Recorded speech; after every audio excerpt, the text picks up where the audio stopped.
The Adventures of Huckleberry Finn by Mark Twain. Chapter 7. "Get up! What you 'bout?" I opened my eyes and looked around, trying to make out where I was. It was after sunup, and I had been sound asleep. Pap was standing over me looking sour and sick, too. He says, "What you doing with this gun?" I judged he didn't know nothing about what he had been doing, so I says, "Somebody tried to get in, so I was laying for him." "Why didn't you roust me out?" "Well, I tried to, but I couldn't. I couldn't budge you." "Well, all right. Don't stand there palavering all day, but out with you and see if there's a fish on the lines for breakfast. I'll be along in a minute." He unlocked the door, and I cleared out up the river bank. I noticed some pieces of limbs and such things floating down, and a sprinkling of bark, so I knowed the river had begun to rise. I reckoned I would have great times now if I was over at the town. The June rise used to be always luck for me, because as soon as that rise begins, here comes cordwood floating down, and pieces of log rafts, sometimes a dozen logs together, so all you have to do is catch 'em and sell 'em to the wood yards and the sawmill. I went along up the bank with one eye out for Pap, and the other one out for what the rise might fetch along. Well, all at once here comes a canoe, just a beauty, too, about 13 or 14 foot long, riding high like a duck. I shot head first off of the bank like a frog, clothes and all on, and struck out for the canoe. I just expected there'd be somebody layin' down in it, because people often done that to fool folks, and when a chap had pulled a skiff out most to it, they'd raise up and laugh at him. But it warn't so this time. It was a drift canoe, sure enough, and I clumb in and paddled her ashore. Thinks I, the old man will be glad when he sees this. She's worth $10. But when I got to shore, Pap wasn't in sight yet, and as I was running her into a little creek like a gully, all hung over with vines and willows, I struck another idea. I judged I'd hide her good, and then, 'stead of taking to the woods when I run off, I'd go down the river about 50 mile and camp in one place for good, and not have such a rough time tramping on foot. It was pretty close to the shanty, and I thought I heard the old man comin' all the time, but I got her hid, and then I out and looked around a bunch of willows, and there was the old man down the path a piece just drawin' a bead on a bird with his gun, so he hadn't seen anything. When he got along, I was hard at it taking up a trot line. He abused me a little for being so slow, but I told him I fell in the river, and that was what made me so long. I knowed he would see I was wet, and then he would be asking questions. We got 5 catfish off the lines and went home. While we laid off after breakfast to sleep up, both of us being about wore out, I got to thinking that if I could fix up some way to keep Pap and the widow from trying to follow me, it would be a certainer thing than trusting to luck to get far enough off before they missed me. You see, all kinds of things might happen. Well, I didn't see no way for a while, but by and by, Pap raised up a minute to drink another barrel of water, and he says, "Another time a man comes a-prowlin' round here, you roust me out, you hear? That man warn't here for no good. I'd a shot him. Next time you roust me out, you hear?" Then he dropped down and went to sleep again, but what he had been saying give me the very idea I wanted. I says to myself, I can fix it now so nobody won't think of following me. About 12 o'clock we turned out and went along up the bank. The river was coming up pretty fast, and lots of driftwood going by on the rise. By and by, along comes part of a log raft, 9 logs fast together. We went out with the skiff and towed it ashore. Then we had dinner. Anybody but Pap would have waited and seen the day through, so as to catch more stuff, but that warn't Pap's style. 9 logs was enough for one time. He must shove right over to town and sell. So he locked me in and took the skiff and started off towing the raft about 3:30. I judged he wouldn't come back that night. I waited till I reckoned he had got a good start. Then I out with my saw and went to work on that log again. Before he was the other side of the river, I was out of the hole. Him and his raft was just a speck on the water, away off yonder. I took the sack of cornmeal and took it to where the canoe was hid, and shoved the vines and branches apart, and put it in. Then I done the same with the side of bacon, then the whiskey jug.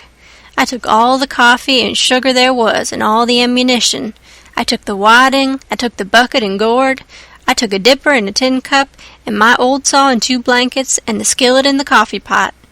I took fish lines and matches and other things, everything that was worth a cent. I cleaned out the place.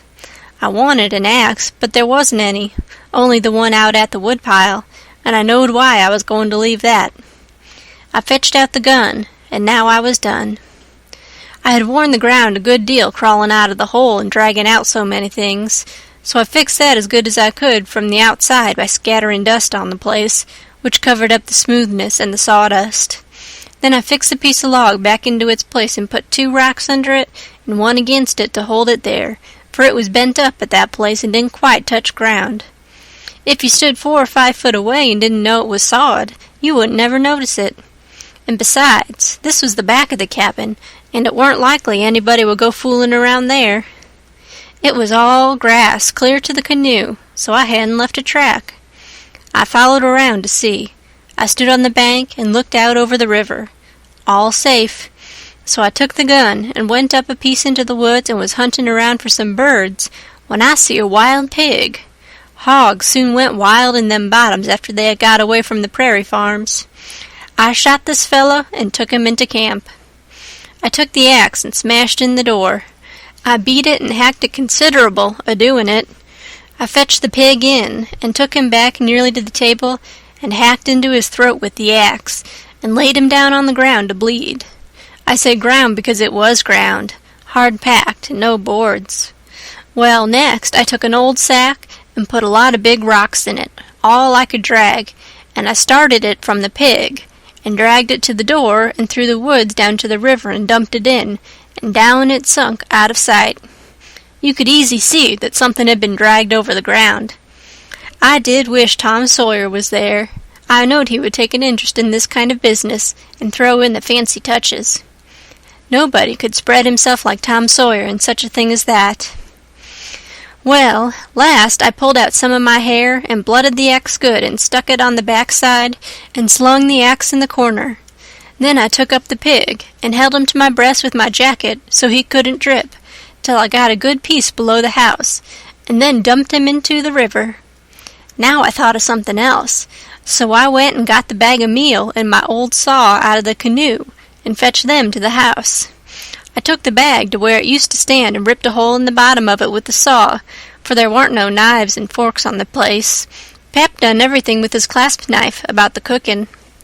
Then I carried the sack about 100 yards across the grass and through the willows east of the house to a shallow lake that was 5 miles wide and full of rushes and ducks too, you might say, in the season.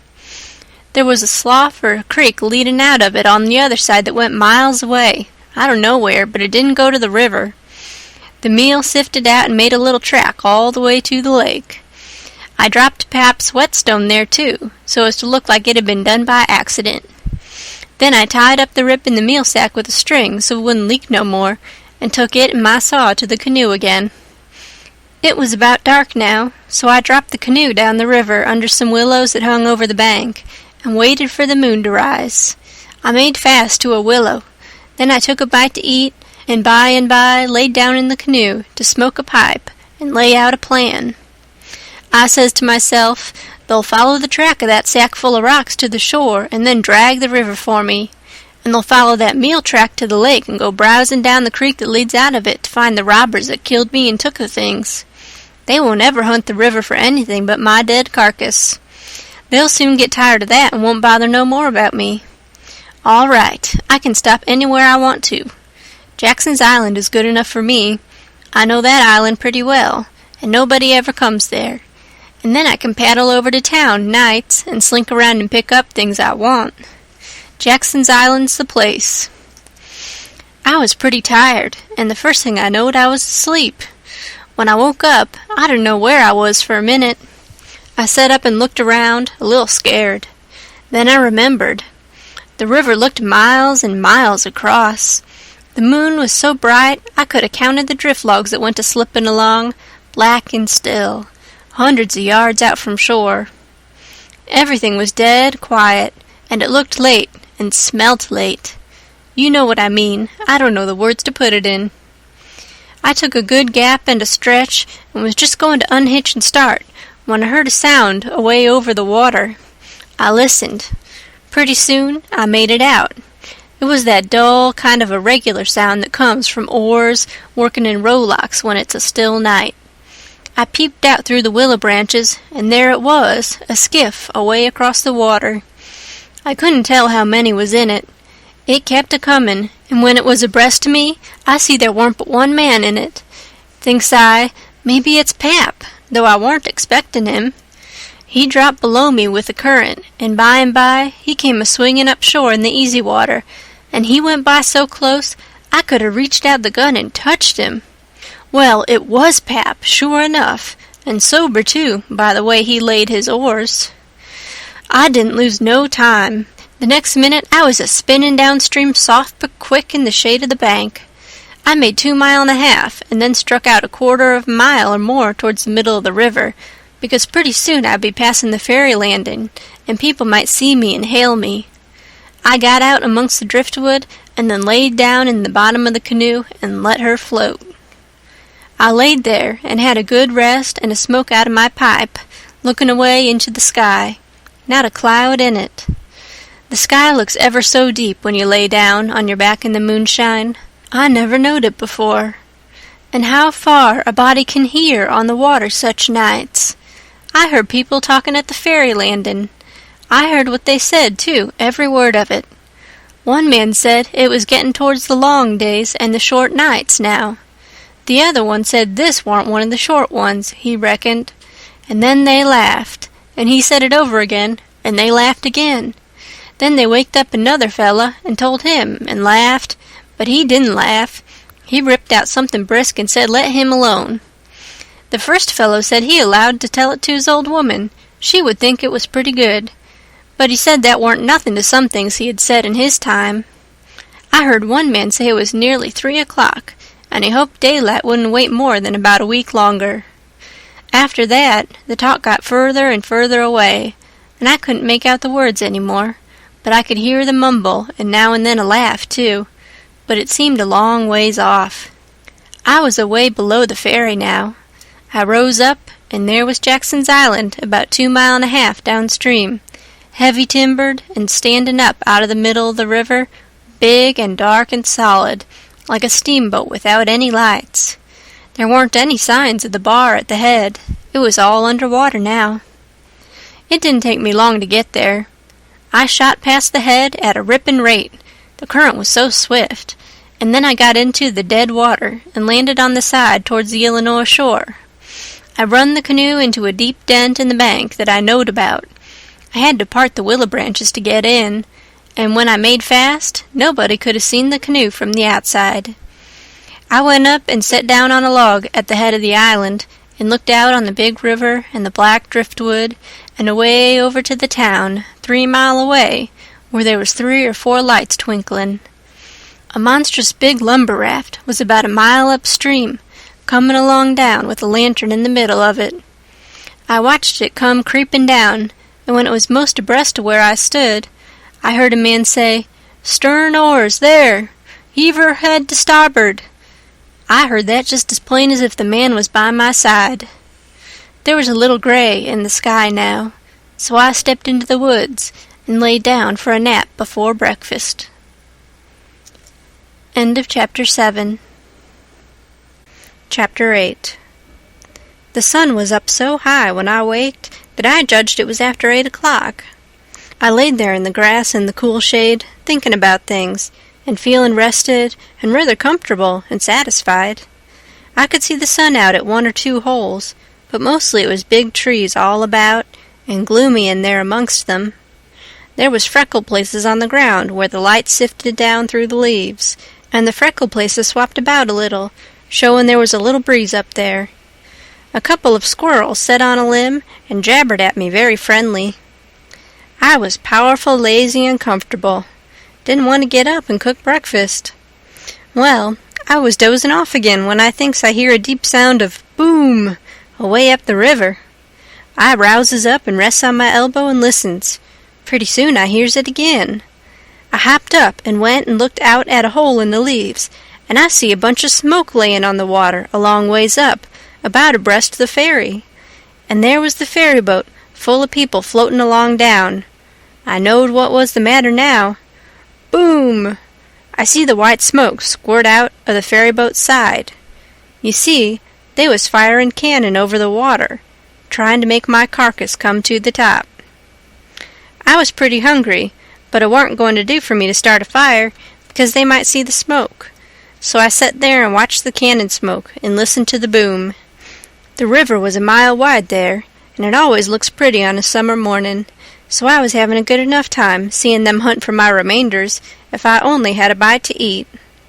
Well, then I happened to think how they always put quicksilver in loaves of bread and float them off, because they always go right to the drownded carcass and stop there.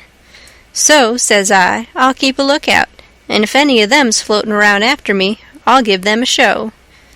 I changed to the Illinois edge of the island to see what luck I could have, and I warn't disappointed. A big double loaf come along, and I most got it with a long stick, but my foot slipped, and she floated out further. Of course I was where the current set in the closest to the shore. I knowed enough for that. But by and by, along comes another one, and this time I won. I took out the plug and shook out the little dab of quicksilver and set my teeth in. It was baker's bread, what the quality eat, none of your low-down corn-pone. I got a good place amongst the leaves, and set there on a log, munchin' the bread and watchin' the ferry boat, and very well satisfied. And then something struck me. I says, now I reckon the widow or the parson or somebody prayed that this bread would find me, and here it has gone and done it. So there ain't no doubt but there is something in that. That is, there's something in it when a body like the widow or the parson prays, but it don't work for me, and I reckon it don't work for only just the right kind. I lit a pipe and had a good long smoke and went on watchin'. The ferry boat was floatin' with the current, and I allowed I'd have a chance to see who was aboard when she come along, because she would come in close where the bread did. When she got pretty well along down towards me, I put out my pipe and went to where I fished out the bread, and laid down behind a log on the bank in a little open place. Where the log forked, I could peep through. By and by she come along, and she drifted in so close that they could have run out a plank and walked ashore. Most everybody was on the boat. Pap and Judge Thatcher and Bessie Thatcher and Joe Harper and Tom Sawyer and his old Aunt Polly and Sid and Mary and plenty more. Everybody was talking about the murder, but the captain broke in and says, "Look sharp now, the current sets in the closest here, and maybe he's washed ashore and got tangled amongst the brush at the water's edge. I hope so, anyway." I didn't hope so. They all crowded up and leaned over the rails, nearly in my face, and kept still, watching with all their might. I could see them first rate, but they couldn't see me. Then the captain sung out, "Stand away!" and the cannon let off such a blast right before me that it made me deaf with the noise and pretty near blind with the smoke, and I judged I was gone. If they'd had some bullets in, I reckon they'd got the corpse they was after. Well, I see I warn't hurt, thanks to goodness. The boat floated on and went out of sight around the shoulder of the island. I could hear the boomin' now and then, further and further off, and by, after an hour, I didn't hear it no more. The island was 3 mile long. I judged they had got to the foot and was giving it up, but they didn't yet a while. They turned around the foot of the island and started up the channel on the Missouri side, under steam and boomin' once in a while as they went. I crossed over to that side and watched them. When they got abreast the head of the island, they quit shootin' and dropped over to the Missouri shore and went home to the town. I knowed I was all right now. Nobody else would come a-huntin' after me. I got my traps out of the canoe and made me a nice camp in the thick woods. I made a kind of tent out of my blankets to put my things under so the rain couldn't get at them. I catched a catfish and haggled him open with my saw, and towards sundown I started my campfire and had supper. Then I set out a line to catch some fish for breakfast. When it was dark, I set by my campfire smoking and feeling pretty well satisfied. But by and by it got sort of lonesome, and so I went and sat on the bank and listened to the current swashing along and counted the stars and drift logs and rafts that come down, and then went to bed. There ain't no better way to put in time when you are lonesome. You can't stay so. You soon get over it. And so for 3 days and nights. No difference, just the same thing. But the next day I went exploring around down through the island. I was boss of it. It all belonged to me, so to say, and I wanted to know all about it. But mainly I wanted to put in the time. I found plenty strawberries ripe and prime, and green summer grapes, and green raspberries, and the green blackberries was just beginning to show. They would all come handy by and by, I judged. Well, I went fooling along in the deep woods, till I judged I warn't far from the foot of the island. I had my gun along, but I hadn't shot nothing. It was for protection. Thought I would kill some game nigh home. About this time I mighty near stepped on a good-sized snake, and it went sliding off through the grass and flowers, and I after it, trying to get a shot at it. I clipped along, and all of a sudden I bounded right onto the ashes of a campfire that was still smoking. My heart jumped up amongst my lungs. I never waited for to look further, but uncocked my gun and went sneaking back on my tiptoes as fast as ever I could. Every now and then I stopped a second amongst the thick leaves and listened, but my breath come so hard I couldn't hear nothing else. I slunk along another piece further, then listened again, and so on and so on. If I see a stump, I took it for a man. If I trod on a stick and broke it, it made me feel like a person had cut one of my breaths in two, and I only got half, and the short half, too. When I got to camp, I warn't feeling very brash. There warn't much sand in my craw, but I says, this ain't no time to be fooling around. So I got all my traps into my canoe again, so as to have them out of sight, and I put out the fire and scattered the ashes around to look like an old last year's camp, and then clumb a tree. I reckon I was up in the tree 2 hours, but I didn't see nothing. I didn't hear nothing. I only thought I heard and seen as much as 1,000 things. Well, I couldn't stay up there forever, so at last I got down, but I kept in the thick woods and on the lookout all the time. All I could get to eat was berries, and what was left over from breakfast. By the time it was night, I was pretty hungry, so when it was good and dark, I slid out from shore before moonrise and paddled over to the Illinois bank, about 1/4 of a mile. I went out in the woods and cooked a supper, and I had about made up my mind I would stay there all night, when I hear it plunkety-plunk, plunkety-plunk, and says to myself, horses comin', and next I hear people's voices. I got everything into the canoe as quick as I could, and then went creeping through the woods to see what I could find out. I hadn't got far when I hear a man say, "We better camp here if we can find a good place. The horses is about beat out. Let's look around." I didn't wait, but shoved out and paddled away easy. I tied up in the old place and reckoned I would sleep in the canoe. I didn't sleep much. I couldn't, somehow, for thinking. And every time I waked up, I thought somebody had me by the neck, so the sleep didn't do me no good. By and by, I says to myself, I can't live this way. I'm a-going to find out who it is that's here on the island with me. I'll find it out or bust. Well, I felt better right off. So I took my paddle and slid out from shore just a step or two, and then let the canoe drop along down amongst the shadows. The moon was shining, and outside of the shadows it made it most as light as day. I poked along well on to an hour, everything still as rocks and sound asleep. Well, by this time I was most down to the foot of the island.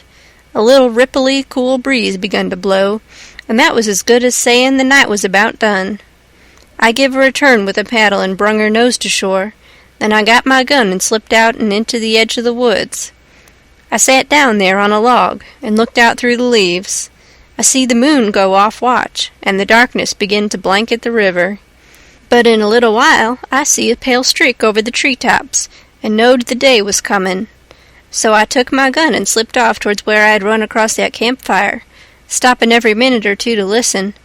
But I hadn't no luck somehow. I couldn't seem to find the place. But by and by, sure enough, I catched a glimpse of fire away through the trees. I went for it, cautious and slow. By and by, I was close enough to have a look, and there laid a man on the ground.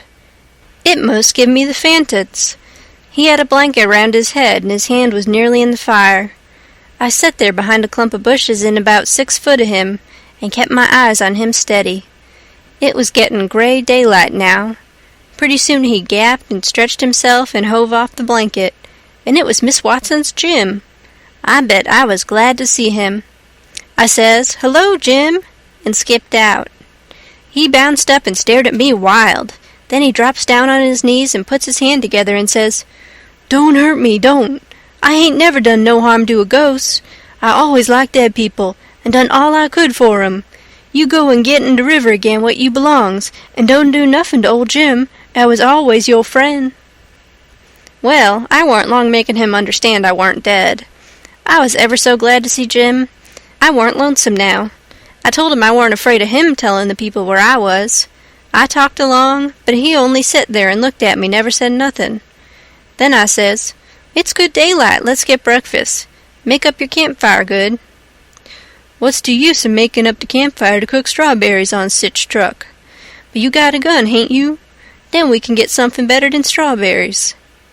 "Strawberries in such truck," I says. "Is that what you live on?" "I couldn't get nothing else," he says. "Why, how long you been on the island, Jim?"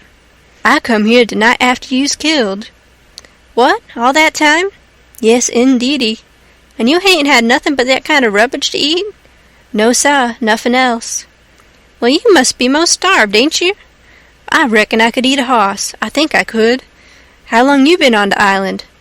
"Since the night I got killed." "No. Why, what has you lived on? But you got a gun. Oh, yes, you got a gun. That's good. Now you kill something and I'll make up the fire."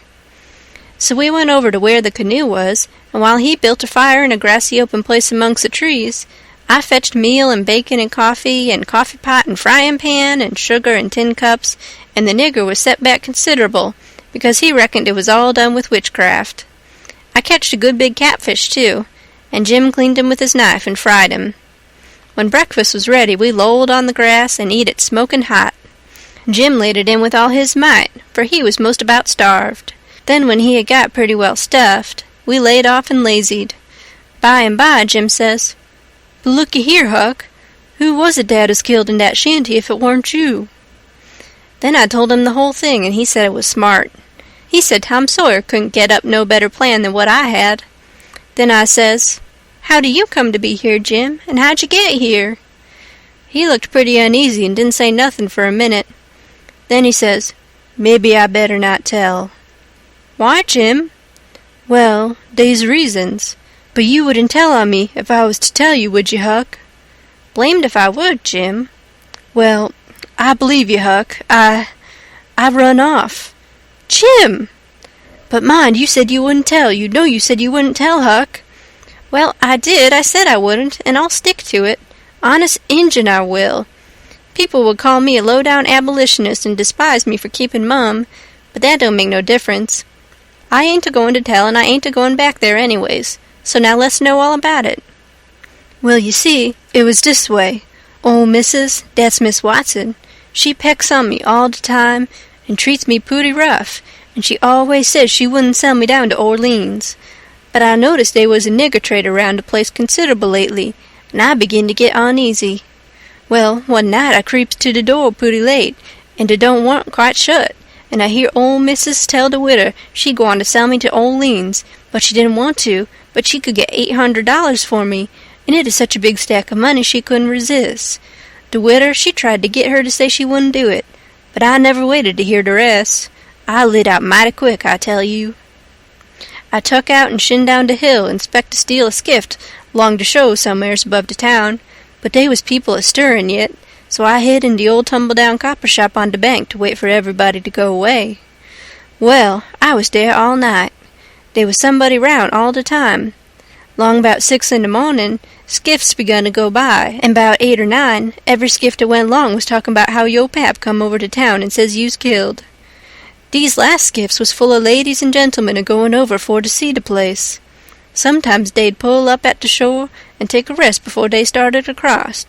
So by the talk I got to know all about the killing. I was powerful sorry you's killed, Huck, but I ain't no more now. I laid there under the shavings all day. I was hungry, but I warn't afeared, because I knowed ol' Missus and the widder was going to start to the camp meeting right after breakfast and be going all day, and they knows I goes off with the cattle about daylight, so they wouldn't 'spect to see me round the place, and so they wouldn't miss me till after dark in the evening. The other servants wouldn't miss me, 'cause they'd shin out and take holiday soon as the old folks is out and away. Well, when it come dark, I tuck out up the river road and went 'bout 2 miles or more to get where they warn't no houses. I'd made up my mind 'bout what I's a-gwine to do. You see, if I kept on trying to get away afoot, the dogs 'd track me. If I stole a skiff to cross over, they'd miss that skiff, you see, and they'd know about where I land on the other side, and where to pick up my track. So I says, a raft is what I's after. It don't make no track.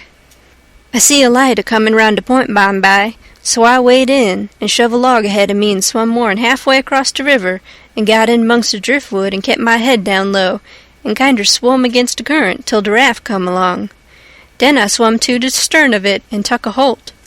It clouded up, and it was pretty dark for a little while, so I clumb up and laid down on the planks.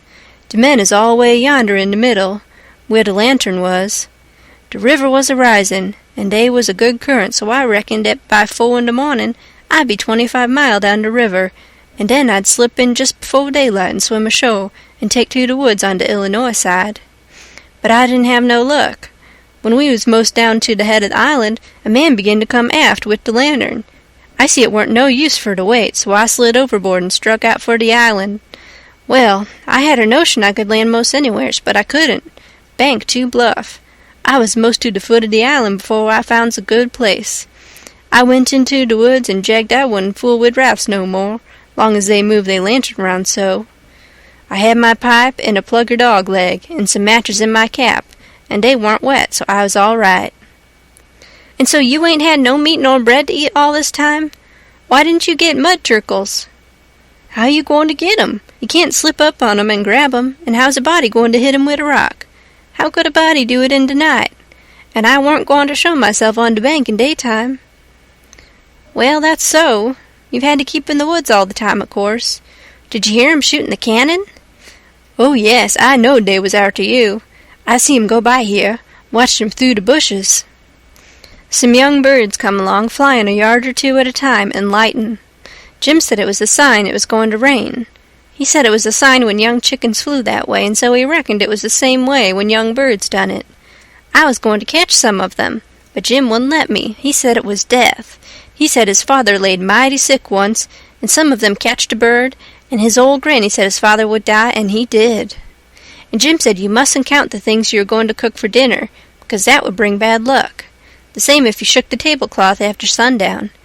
And he said if a man owned a beehive and that man died, the bees must be told about it before sunup the next morning, or else the bees would all weaken down and quit work and die.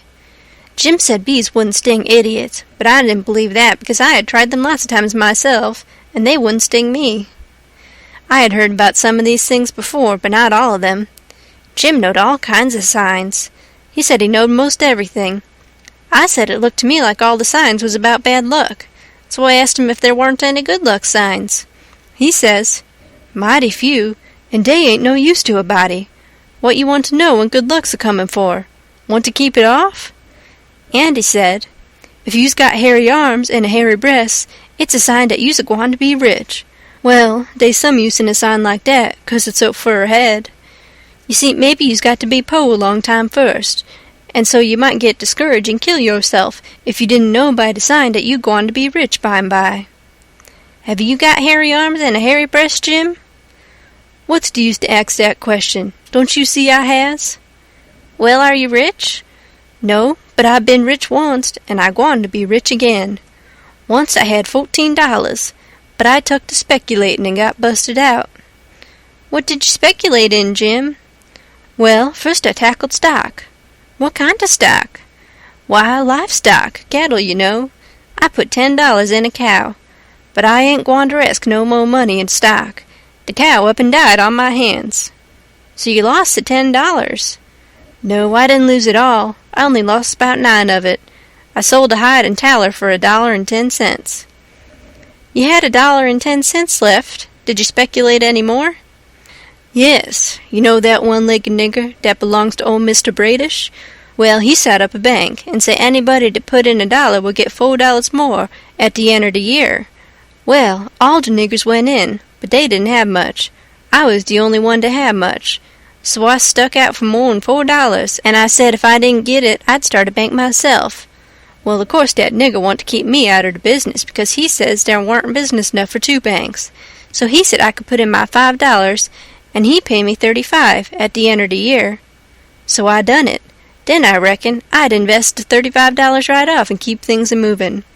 They was a nigger named Bob that had catched a wood flat, and his marster didn't know it, and I bought it off'n him and told him to take the $35 when the end of the year come, but somebody stole the wood flat that night, and next day the one-legged nigger said the bank's busted, so they didn't none of us get no money.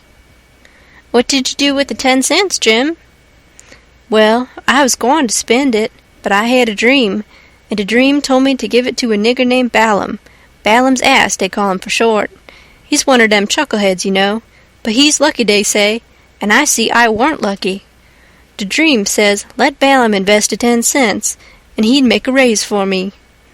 Well, Balaam, he took the money, and when he was in church, he heard the preacher say that whoever give to the poor, lend to the Lord, and bound to give his money back 100 times. So Balaam, he took and give the 10 cents to the poor, and laid low to see what was gwine to come of it. Well, what did come of it, Jim? Nothing never came of it. I couldn't manage to collect that money no way, and Balaam he couldn't. I ain't gwine to lend no more money thout I see the security. Bound to get your money back 100 times, the preacher says. If I could get the 10 cents back, I'd call it square, and be gladder to chanced. Well, it's all right anyway, Jim, long as you're going to be rich again sometime or other. Yes, and I's rich now, come to look at it. I owns myself, and I's worth $800. I wished I had the money. I wouldn't want no more. End of Chapter 8. Chapter 9. I wanted to go and look at a place right about the middle of the island that I'd found when I was exploring, so we started and soon got to it, because the island was only 3 miles long and 1/4 mile wide. This place was a tolerable long, steep hill or ridge about 40 foot high. We had a rough time getting to the top. The sides was so steep and the bushes so thick. We tramped and clumb around all over it, and by found a good big cavern in the rock, most up to the top on the side towards Illinois. The cavern was as big as 2 or 3 rooms bunched together, and Jim could stand up straight in it. It was cool in there. Jim was for putting our traps in there right away, but I said we didn't want to be climbing up and down there all the time.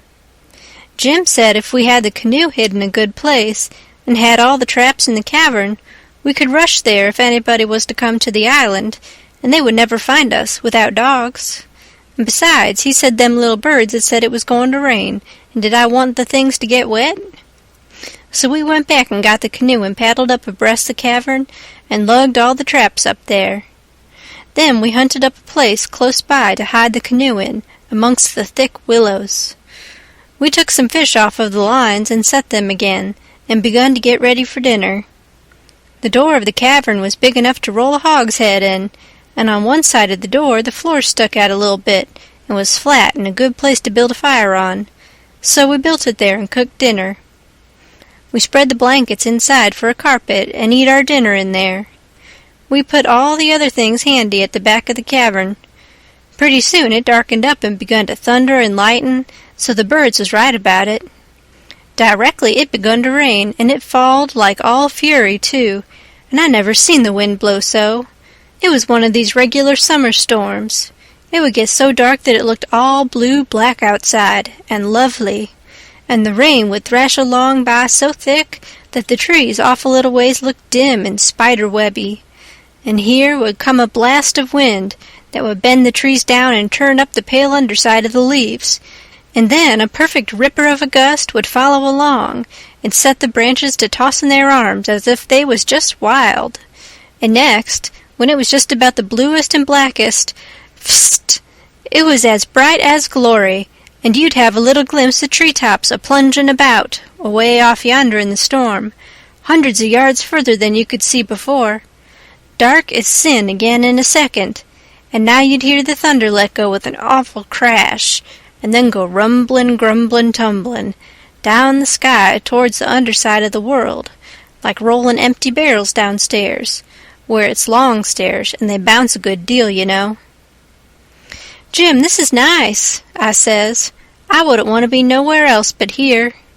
Pass me along another hunk of fish and some hot cornbread." "Well, you wouldn't have been here if it hadn't have been for Jim. You'd have been down there in the woods without any dinner, and getting most drownded, too. Dat you would, honey. Chickens knows when it's gwine to rain, and so do the birds, child." The river went on raisin' and raisin' for 10 or 12 days, till at last it was over the banks. The water was 3 or 4 feet deep on the island in the low places, and on the Illinois bottom. On that side it was a good many miles wide, but on the Missouri side it was the same old distance across, a half a mile, because the Missouri shore was just a wall of high bluffs. Daytimes we paddled all over the island in the canoe. It was mighty cool and shady in the deep woods, even if the sun was blazing outside. We went winding in and out amongst the trees, and sometimes the vines hung so thick we had to back away and go some other way. Well, on every old broken-down tree you could see rabbits and snakes and such things, and when the island had been overflowed a day or two they got so tame, on account of being hungry, that you could paddle right up and put your hand on them if you wanted to. But not the snakes and turtles, they would slide off in the water. The ridge our cavern was in was full of 'em. We could 'a' had pets enough if we'd wanted them. One night we catched a little section of a lumber raft, nice pine planks. It was 12 foot wide and about 15 or 16 foot long, and the top stood above water 6 or 7 inches, a solid level floor. We could see saw logs go by in the daylight sometimes, but we let them go. We didn't show ourselves in daylight. Another night, when we was up at the head of the island, just before daylight, here comes a frame house down on the west side. She was a 2-story and tilted over considerable. We paddled out and got aboard, clumb in at an upstairs window. But it was too dark to see yet, so we made the canoe fast, and set in her to wait for daylight. The light begun to come before we got to the foot of the island. Then we looked in at the window. We could make out a bed and a table and 2 old chairs and lots of things around about on the floor, and there was clothes hanging against the wall. There was something laying on the floor in the far corner that looked like a man. So Jim says, "Hello, you!" But it didn't budge, so I hollered again, and then Jim says, "The man ain't asleep, he's dead. You hold still, I'll go and see." He went and bent down and looked, and says, "It's a dead man. Yes, indeedy, naked, too. He's been shot in the back. I reckon he's been dead 2 or 3 days. Come in, Huck, but don't look at his face. It's too gashly." I didn't look at him at all. Jim throwed some old rags over him, but he needn't done it. I didn't want to see him. There was heaps of old greasy cards scattered around over the floor, and old whiskey bottles and a couple of masks made out of black cloth, and all over the walls was the ignorantest kind of words and pictures made with charcoal. There was 2 old dirty calico dresses, and a sunbonnet, and some women's underclothes hanging against the wall, and some men's clothing, too. We put the lot into the canoe. It might come good. There was a boy's old speckled straw hat on the floor. I took that, too. And there was a bottle that had had milk in it, and it had a rag stopper for a baby to suck. We would have took the bottle, but it was broke. There was a seedy old chest and an old hair trunk with the hinges broke. They stood open, but there weren't nothing left in them that was any account. The way things was scattered about, we reckoned the people left in a hurry, and weren't fixed so as to carry off most of their stuff. We got an old tin lantern, and a butcher knife without any handle, and a brand-new Barlow knife worth 2 bits in any store, and a lot of tallow candles, and a tin candlestick, and a gourd and a tin cup, and a ratty old bedquilt off the bed, and a reticule with needles and pins and beeswax and buttons and thread, and all such truck in it, and a hatchet and some nails, and a fish line as thick as my little finger, with some monstrous hooks on it, and a roll of buckskin, and a leather dog collar, and a horseshoe, and some vials of medicine that didn't have no label on them, and just as we was leaving I found a tolerable good curry comb, and Jim he found a ratty old fiddle bow, and a wooden leg. The straps was broke off of it, but, barring that, it was a good enough leg, though it was too long for me, and not long enough for Jim, and we couldn't find the other one, though we hunted all around. And so, take it all round, we made a good haul. When we was ready to shove off, we was 1/4 of a mile below the island, and it was pretty broad day, so I made Jim lay down in the canoe and cover up with the quilt, because if he set up, people could tell he was a nigger a good ways off. I paddled over to the Illinois shore, and drifted down most a half a mile doing it. I crept up the dead water under the bank, and hadn't no accidents, and didn't see nobody. We got home all safe. End of Chapter 9. Chapter 10. After breakfast, I wanted to talk about the dead man, and guess out how he came to be killed. But Jim didn't want to. He said it would fetch bad luck, and besides, he said he might come and haunt us. He said a man that wasn't buried was more likely to go a-haunting around than one that was planted and comfortable. That sounded pretty reasonable, so I didn't say no more. But I couldn't keep from studying over it and wishing I knowed who shot the man and what they done it for. We rummaged the clothes we'd got and found $8 in silver sewed up in the lining of an old blanket overcoat. Jim said he reckoned the people in that house stole the coat, because if they'd knowed the money was there, they wouldn't have left it. I said I reckoned they killed him, too, but Jim didn't want to talk about that. I says, "Now, you think it's bad luck, but what did you say when I fetched in the snakeskin that I found on the top of the ridge day before yesterday? You said it was the worst bad luck in the world to touch snakeskin with my hands. Well, here's your bad luck. We've raked in all this truck and $8 besides. I wish we could have some bad luck like this every day, Jim." "Never you mind, honey, never you mind. Don't you get too pert. It's a-comin'. Mind I tell you, it's a-comin'." It did come, too. It was a Tuesday that we had that talk. Well, after dinner Friday, we was layin' around in the grass at the upper end of the ridge and got out of tobacco. I went to the cavern to get some and found a rattlesnake in there. I killed him and curled him up on the foot of Jim's blanket ever so natural, thinking there'd be some fun when Jim found him there. Well, by night I forgot all about the snake, and when Jim flung himself down on the blanket while I struck a light, the snake's mate was there and bit him. He jumped up yellin', and the first thing the light showed was the varmint curled up and ready for another spring. I laid him out in a second with a stick, and Jim grabbed Pap's whiskey jug and began to pour it down. He was barefooted, and the snake bit him right on the heel. That all comes of my being such a fool as to not remember that wherever you leave a dead snake, its mate always comes there and curls around it.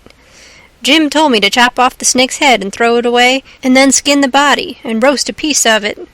I done it, and he eat it, and said it would help cure him.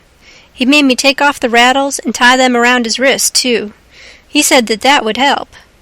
Then I slid out quiet, and throwed the snakes clear away amongst the bushes, for I warn't going to let Jim find out it was all my fault, not if I could help it. Jim sucked and sucked at the jug, and now and then he got out of his head and pitched around and yelled, but every time he come to himself, he went to sucking at the jug again. His foot swelled up pretty big, and so did his leg, but by and by the drunk begun to come, and so I judged he was all right, but I'd druther been bit with a snake than Pap's whiskey. Jim was laid up for 4 days and nights. Then the swellin' was all gone, and he was around again.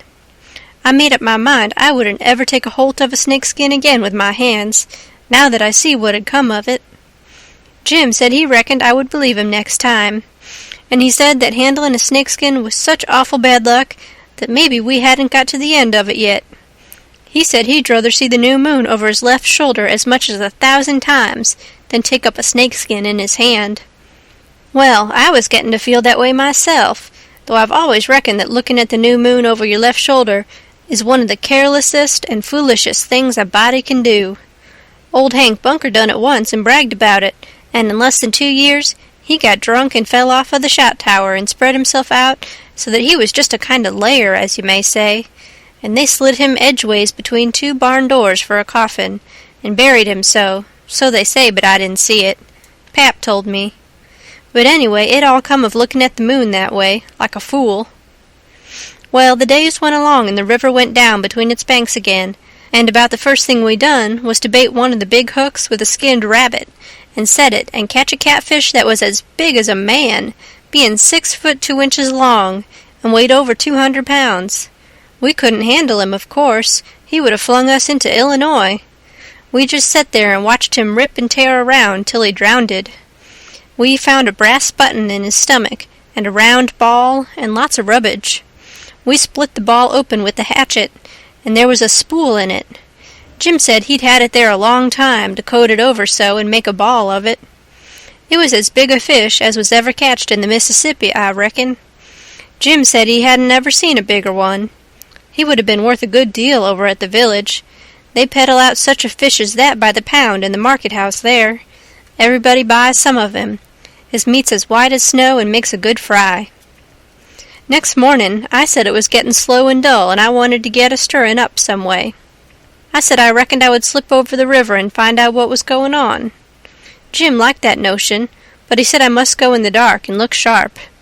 Then he studied it over and said, couldn't I put on some of them old things and dress up like a girl? That was a good notion, too. So we shortened up one of the calico gowns, and I turned up my trouser legs to my knees and got into it. Jim hitched it behind with the hooks, and it was a fair fit. I put on the sunbonnet and tied it under my chin, and then for a body to look in and see my face was like looking down a joint of stovepipe. Jim said nobody would know me, even in the daytime hardly. I practiced around all day to get the hang of the things, and by I could do pretty well in them, only Jim said I didn't walk like a girl, and he said I must quit pulling up my gown to get at my breeches pocket. I took notice and done better. I started up the Illinois shore in the canoe just after dark.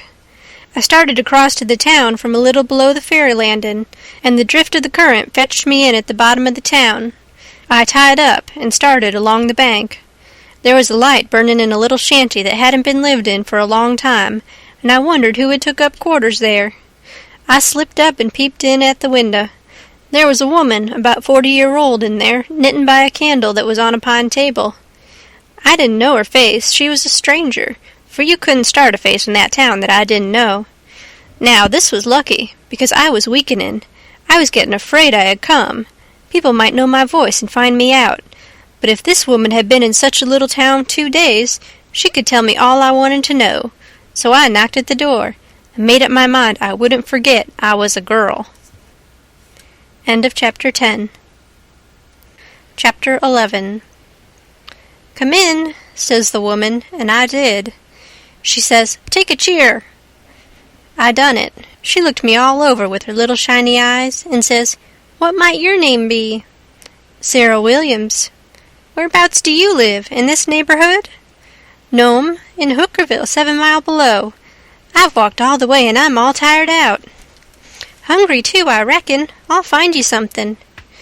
"No'm, I ain't hungry. I was so hungry I had to stop 2 miles below here at a farm, so I ain't hungry no more. It's what makes me so late. My mother's down sick and out of money and everything, and I come to tell my Uncle Abner Moore. He lives at the upper end of the town, she says. I hain't ever been here before. Do you know him?" "No, but I don't know everybody yet. I haven't lived here quite 2 weeks. It's a considerable ways to the upper end of the town. You better stay here all night. Take off your bonnet." "No," I says, "I'll rest a while, I reckon, and go on. I ain't afeard of the dark." She said she wouldn't let me go by myself, but her husband would be in by, maybe in an hour and a half, and she'd send him along with me. Then she got to talking about her husband, and about her relations up the river, and her relations down the river, and about how much better off they used to was, and how they didn't know but they'd made a mistake comin' to our town, instead of lettin' well alone, and so on, till I was afeard I had made a mistake comin' to her to find out what was goin' on in the town. But by she dropped on to Pap and the murder, and then I was pretty willin' to let her clatter right along. She told about me and Tom Sawyer finding the $6,000, only she got it 10, and all about Pap and what a hard lot he was, and what a hard lot I was, and at last she got down to where I was murdered. I says, "Who done it? We've heard considerable about these goings-on down in Hookerville, but we don't know who 'twas that killed Huck Finn." "Well, I reckon there's a right smart chance of people here that'd like to know who killed him. Some think old Finn done it himself." "No, is that so?" "Most everybody thought it at first. He'll never know how nigh he came to getting lynched, but before night they changed around and judged it was done by a runaway nigger named Jim." "Why, I stopped. I reckoned I better keep still. She run on and never noticed I had put in at all. The nigger run off the very night Huck Finn was killed, so there's a reward out for him, $300. And there's a reward out for old Finn, too, $200. You see, he came to town the morning after the murder and told about it, and was out with them on the ferry boat hunt, and right away after he up and left. Before night they wanted to lynch him, but he was gone, you see. Well, next day they found out the nigger was gone. They found out he hadn't been seen since 10 o'clock the night the murder was done. So then they put it on him, you see, and while they was full of it, next day back comes old Finn, and went boom-hooing to Judge Thatcher to get money to hunt for the nigger all over Illinois with. The judge gave him some, and that evening he got drunk and was around till after midnight with a couple of mighty hard-looking strangers, and then went off with them. Well, he hain't come back since, and they hain't looking for him back till this thing blows over a little, for people thinks now that he killed his boy and fixed things so folks would think robbers done it, and then he'd get Huck's money without having to bother a long time with a lawsuit. People do say he warn't any too good to do it. Oh, he's sly, I reckon. If he don't come back for a year, he'll be all right. You can't prove anything on him, you know. Everything will be quieted down then, and he'll walk in Huck's money as easy as nothing. Yes, I reckon so, ma'am. I don't see nothing in the way of it. Has everybody quit thinking the nigger done it? Oh, no, not everybody. A good many thinks he done it. But they'll get the nigger pretty soon now, and maybe they can scare it out of him. Why, are they after him yet? Well, you're innocent, ain't you? Just $300 lay around every day for people to pick up? Some folks think the nigger ain't far from here. I'm one of them, but I hain't talked it around. A few days ago I was talking with an old couple that lives next door in the log shanty, and they happened to say hardly anybody ever goes to that island over yonder that they call Jackson's Island. Don't anybody live there? Says I. No, nobody, they says. I didn't say any more, but I done some thinking. I was pretty near certain I'd seen smoke over there about the head of the island a day or two before that. So I says to myself, like as not, that nigger's hiding over there. Anyway, says I, it's worth the trouble to give the place a hunt. I hain't seen any smoke since, so I reckon maybe he's gone, if it was him. But my husband's going over to see, him and another man. He was gone up the river, but he got back today, and I told him as soon as he got here 2 hours ago. I had got so uneasy I couldn't set still. I had to do something with my hands, so I took up a needle off of the table and went to threading it. My hands shook, and I was making a bad job of it. When the woman stopped talking, I looked up, and she was looking at me pretty curious and smiling a little. I put down the needle and thread and let on to be interested, and I was, too, and says, $300 is a power of money. I wish my mother could get it. Is your husband going over there tonight? Oh, yes, he went uptown with the man I was telling you of, to get a boat and see if they could borrow another gun. They'll go over after midnight. Couldn't they see better if they was to wait till daytime? Yes, and couldn't the nigger see better, too? After midnight he'll likely be asleep, and they can slip around the woods and hunt up his campfire all the better for the dark, if he's got one. I didn't think of that. The woman kept looking at me pretty curious, and I didn't feel a bit comfortable. Pretty soon she says, What did you say your name was, honey? Mary Williams. Somehow it didn't seem to me that I said it was Mary before, so I didn't look up.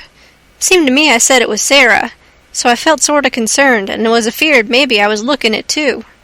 I wished the woman would say something more. The longer she set still, the uneasier I was. But now she says, Honey, I thought you said it was Sarah when you first came in. Oh, yes'm, I did. Sarah Mary Williams. Sarah's my first name. Some calls me Sarah. Some calls me Mary.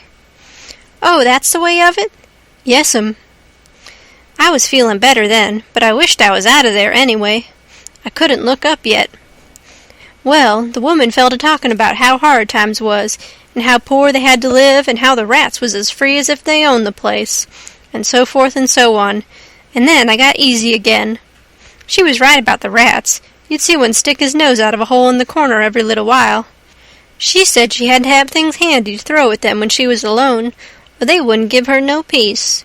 She showed me a bar of lead twisted up into a knot, and said she was a good shot with it generally, but she'd wrenched her arm a day or two ago and didn't know whether she could throw true now. but she watched for a chance and directly banged away at a rat, but she missed him wide and said, "Ouch!" It hurt her arm so. Then she told me to try for the next one. I wanted to be getting away before the old man got back, but of course I didn't let on. I got the thing, and the first rat that showed his nose I let drive, and if he'd have stayed where he was, he'd have been a tolerable sick rat. She said that was first rate, and she reckoned I would hive the next one. She went and got the lump of lead and fetched it back, and brought along a hank of yarn, which she wanted me to help her with. I held up my 2 hands, and she put the hank over them, and went on talking about her and her husband's matters. But she broke off to say, "Keep your eye on the rats. You better have the lead in your lap handy." So she dropped the lump into my lap just at that moment, and I clapped my legs together on it, and she went on talking, but only about a minute. Then she took off the hank, and looked at me straight in the face, and very pleasant, and says, "Come now, what's your real name?"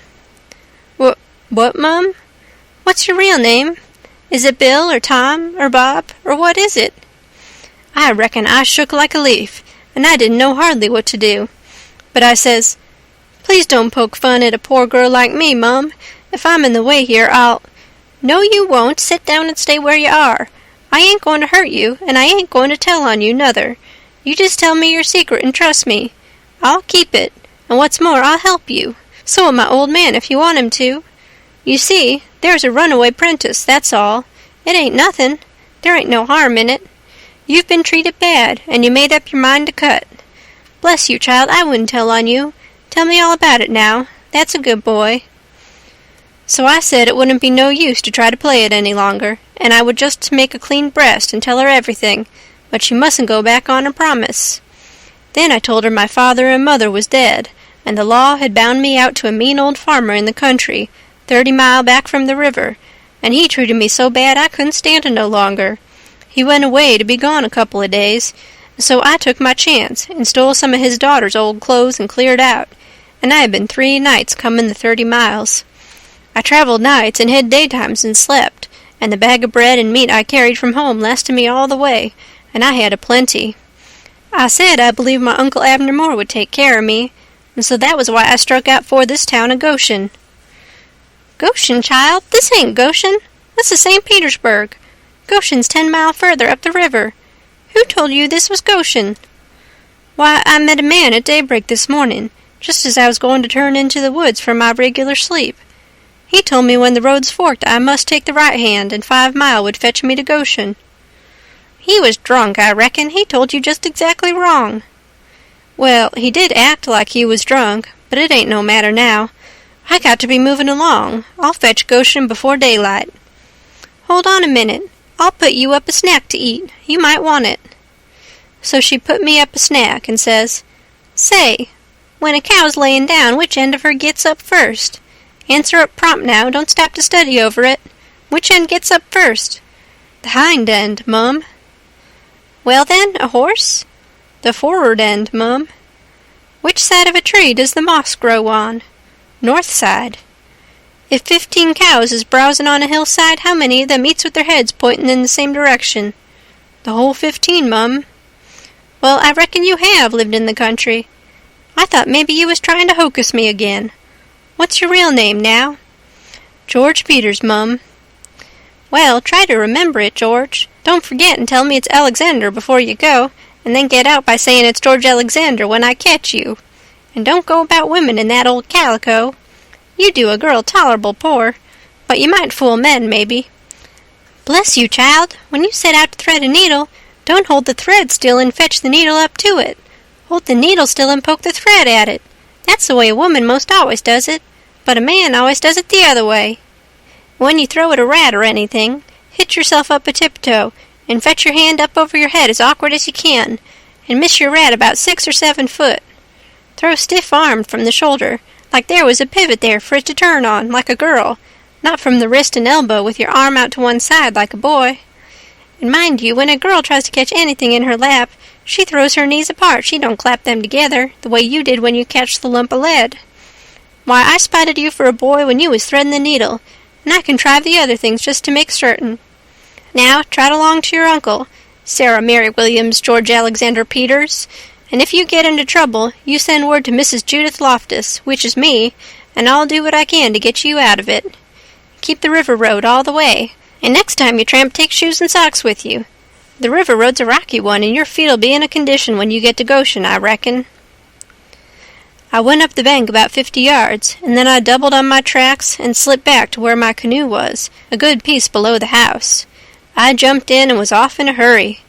I went upstream far enough to make the head of the island, and then started across. I took off the sunbonnet, for I didn't want no blinders on then.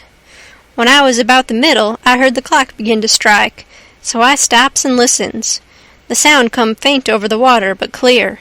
11. When I struck the head of the island, I never waited to blow, though I was most winded, but I shoved right into the timber where my old camp used to be, and started a good fire there on a high and dry spot. Then I jumped in the canoe and dug out for our place, 1.5 miles below, as hard as I could go. I landed and slopped through the timber and up the ridge and into the cavern. There Jim laid, sound asleep on the ground. I roused him out and says, "Get up and hump yourself, Jim. There ain't a minute to lose. They're after us." Jim never asked no questions. He never said a word, but the way he worked for the next half an hour showed about how he was scared.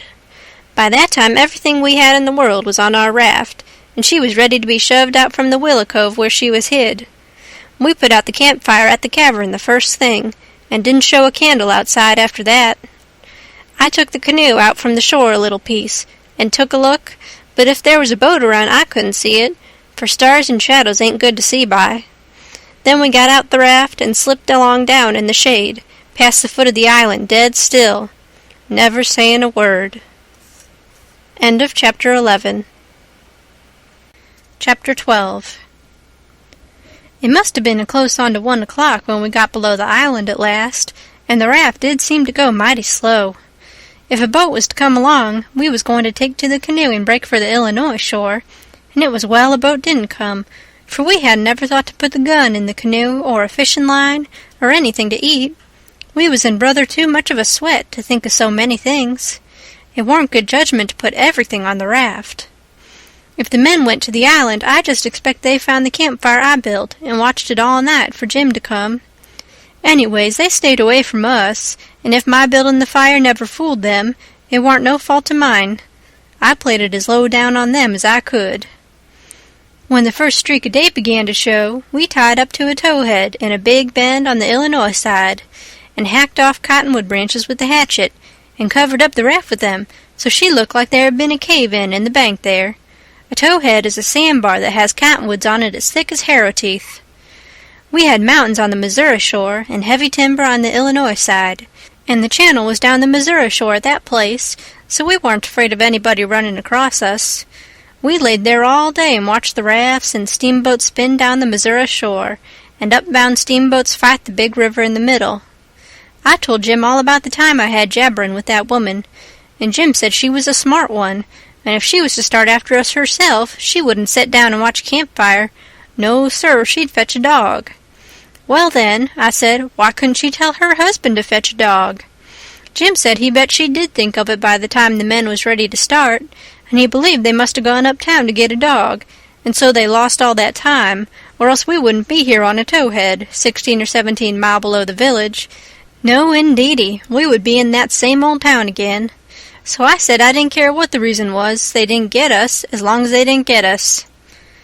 When it was beginning to come on dark, we poked our heads out of the cottonwood thicket, and looked up and down and across, nothing in sight.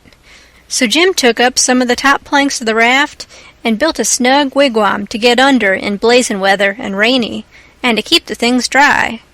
Jim made a floor for the wigwam, and raised it a foot or more above the level of the raft, so now the blankets and all the traps was out of reach of steamboat waves. Right in the middle of the wigwam, we made a layer of dirt about 5 or 6 inches deep with a frame around it, for to hold it to its place.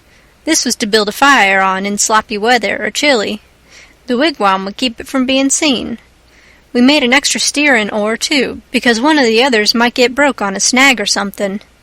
We fixed up a short forked stick to keep the old lantern on, because we must always light the lantern whenever we see a steamboat coming downstream, to keep from getting run over. But we wouldn't have to light it for upstream boats, unless we was in what they call a crossin', for the river was pretty high yet, very low banks being still a little under water, so upbound boats didn't always run the channel, but hunted easy water. The second night we run between 7 and 8 hours, with a current that was making over 4 mile an hour. We catched fish and talked, and we took a swim now and then to keep off sleepiness. It was kind of solemn, drifting down the big still river, layin' on our backs looking up at the stars, and we didn't ever feel like talking loud, and it weren't often that we laughed, only a little kind of a low chuckle. We had mighty good weather as a general thing, and nothing ever happened to us at all, that night, nor the next, nor the next. Every night we passed towns, some of them away up on black hillsides, nothing but just a shining bed of lights, not a house could you see. The 5th night we passed St. Louis, and it was like the whole world lit up. In St. Petersburg, they used to say there was 20 or 30,000 people in St. Louis, but I never believed it, till I see that wonderful spread of lights at 2 o'clock that still night. There warn't a sound there, everybody was asleep. Every night now I used to slip ashore towards 10 o'clock at some little village, and buy 10 or 15 cents worth of meal or bacon or other stuff to eat, and sometimes I lifted a chicken that warn't roostin' comfortable, and took him along. Pap always said, take a chicken when you get a chance, because if you don't want 'em yourself, you can easy find somebody that does, and a good deed ain't ever forgot. I never see Pap when he didn't want the chicken himself, but that is what he used to say anyway. Mornings, before daylight, I slipped into cornfields and borrowed a watermelon, or a mushmelon, or a pumpkin, or some new corn, or things of that kind. Pap always said it warn't no harm to borrow things, if you was meanin' to pay them back some time, but the widow said it warn't anything but a soft name for stealin', and no decent body would do it. Jim said he reckoned the widow was partly right, and Pap was partly right, so the best way would be for us to pick out 2 or 3 things from the list, and say we wouldn't borrow them any more. Then he reckoned it wouldn't be no harm to borrow the others. So we talked it over all one night, drifting along down the river, trying to make up our minds whether to drop the watermelons or the cantaloupes, or the mushmelons, or what. But towards daylight we got it all settled satisfactory, and concluded to drop crabapples and persimmons. We weren't feeling just right before that, but it was all comfortable now. I was glad the way it come out, too, because crabapples ain't ever good, and the persimmons wouldn't be ripe for 2 or 3 months yet. We shot a waterfowl now and then, and got up too early in the morning, or didn't go to bed early enough in the evening. Take it all around, we lived pretty high. The 5th night below St. Louis, we had a big storm after midnight, with a power of thunder and lightning, and the rain poured down in a solid sheet. We stayed in the wigwam and let the raft take care of itself. When the lightning glared out, we could see a big straight river ahead, and high rocky bluffs on both sides. By and by, says I, "Hello, Jim, looky yonder." It was a steamboat that had killed herself on a rock. We was drifting straight down for her. The lightning showed her very distinct. She was leaning over with part of her upper deck above water, and you could see every little chimbly guy, clean and clear, and a chair by the big bell with an old slouch hat hanging on the back of it, when the flashes come. Well, it being away in the night and stormy, and all so mysterious-like, I felt just the way any other boy would have felt when I see that wreck layin' there so mournful and lonesome in the middle of the river. I wanted to get aboard of her, and slink around a little, and see what there was there. So I says, "Let's land on her, Jim." But Jim was dead against it at first. He says, "I don't want to go foolin' long or no wrack. We's doin' blame well, and we better let blame well alone, as the good book says. Like as not, dey's a watchman on dat wreck." "Watchman your grandmother," I says. "There ain't nothing to watch but the Texas and the pilot-house, and do you reckon anybody's going to resk his life for a Texas and a pilot-house such a night as this, when it's likely to break up and wash off down the river any minute?" Jim couldn't say nothing to that, so he didn't try. "And besides," I says, "we might borrow something worth having out of the captain's stateroom. Cigars, I bet you, and cost 5 cents apiece solid cash.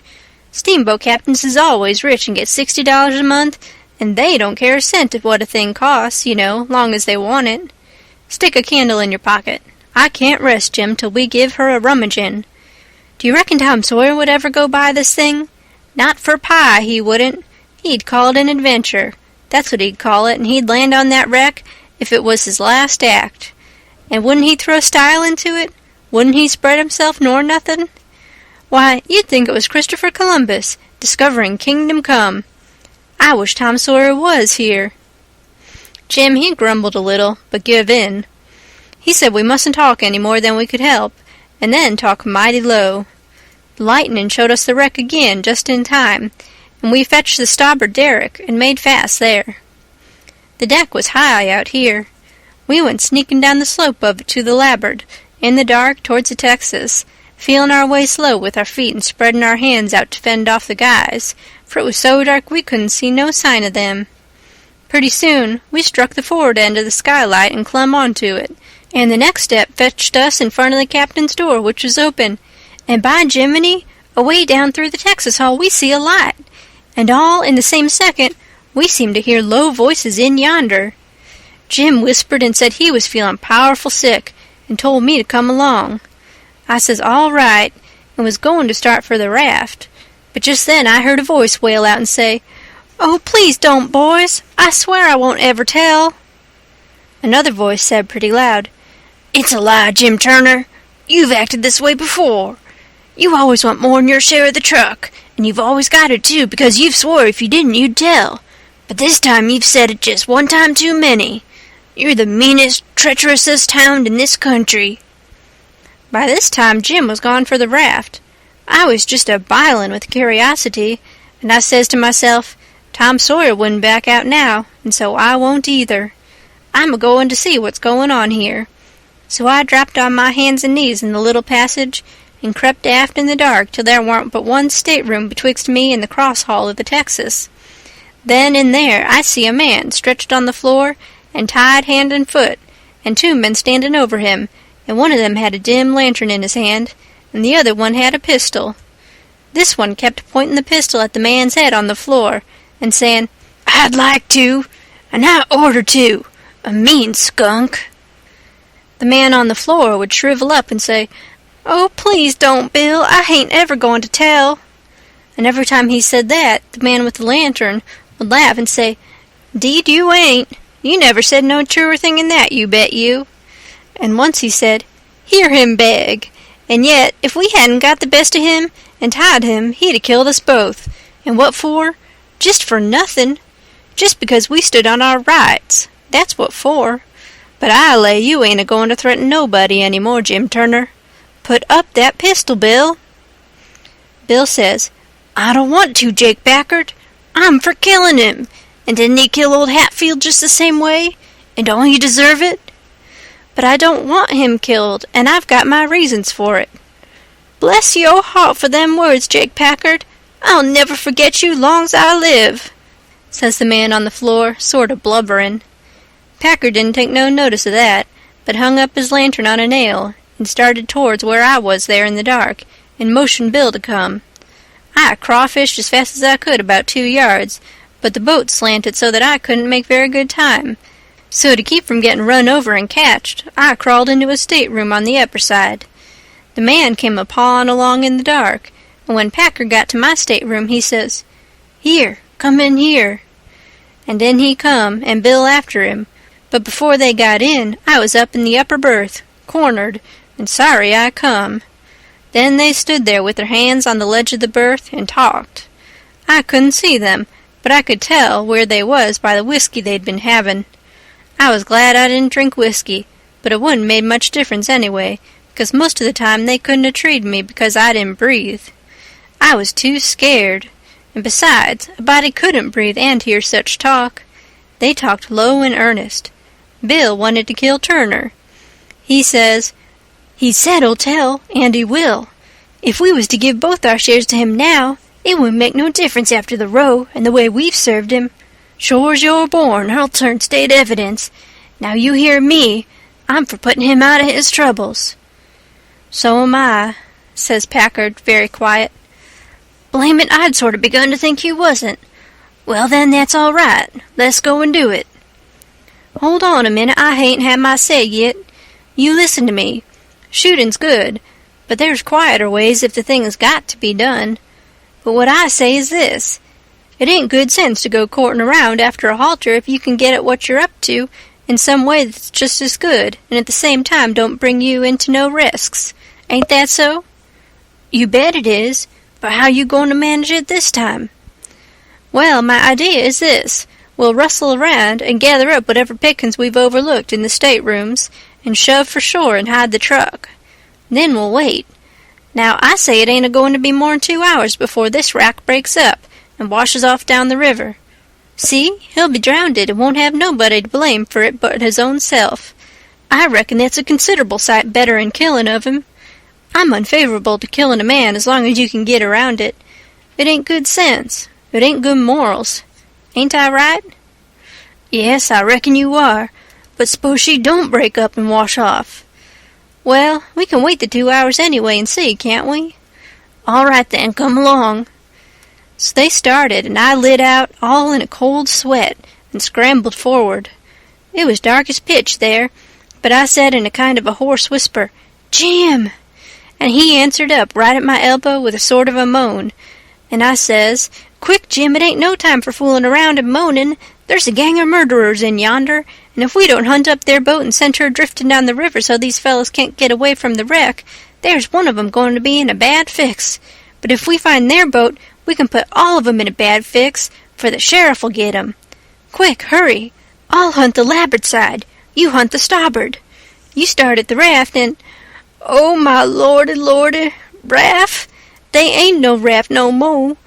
She done broke loose and gone, and here we is." End of chapter 12.